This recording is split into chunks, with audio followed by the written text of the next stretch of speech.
Ça alors, monsieur ADN, mais d'où sortez-vous, dites-moi? De ton sang.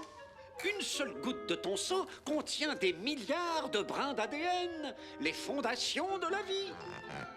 Une molécule d'ADN, comme moi, est un négatif pour créer une chose vivante.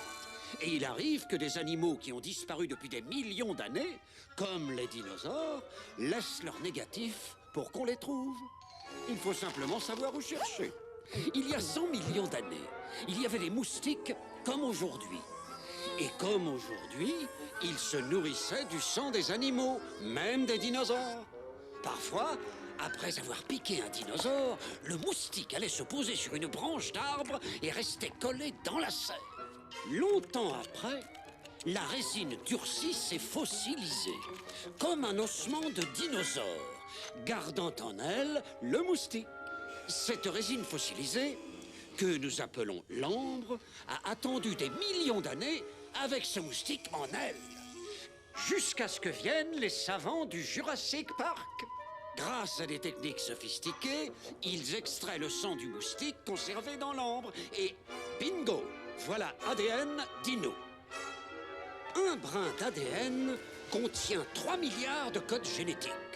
En lisant cet écran en 1 seconde, à raison de 8 heures par jour de lecture, il faudrait 2 ans pour connaître la totalité d'un brin d'ADN. C'est aussi long que ça. Comme c'est très ancien, il y a plein de manques. Et c'est là que les généticiens entrent en jeu. Des superordinateurs et des séquenceurs génétiques automatiques dissocient le brin en quelques minutes. Et la reproduction en images virtuelles montre à nos généticiens les blancs dans les séquences d'ADN. On utilise toute l'ADN d'une grenouille pour combler les manques et reconstituer le code. Ouf. Et maintenant, nous pouvons créer un bébé dinosaure. Tout ça est provisoire, bien sûr. Ce sera accompagné d'une musique dramatique. Vous savez, pom, pom, pom, pom, un genre de marche. Elle n'est pas encore écrite. Et ensuite, bien sûr, la visite continue.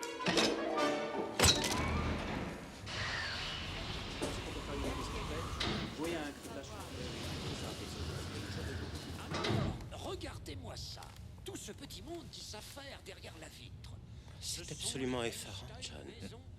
Est-ce que ces personnages sont anima érotiques? Non, nous n'avons pas d'animatronique ici. Ces gens que vous voyez sont les vrais artisans de Jurassic Park. Dans les œufs non fécondés d'autruches ou d'émeux. Ce n'est pas une mince affaire. Attendez une minute, comment interrompez-vous la mitose cellulaire? On peut voir les œufs non fécondés? Bientôt.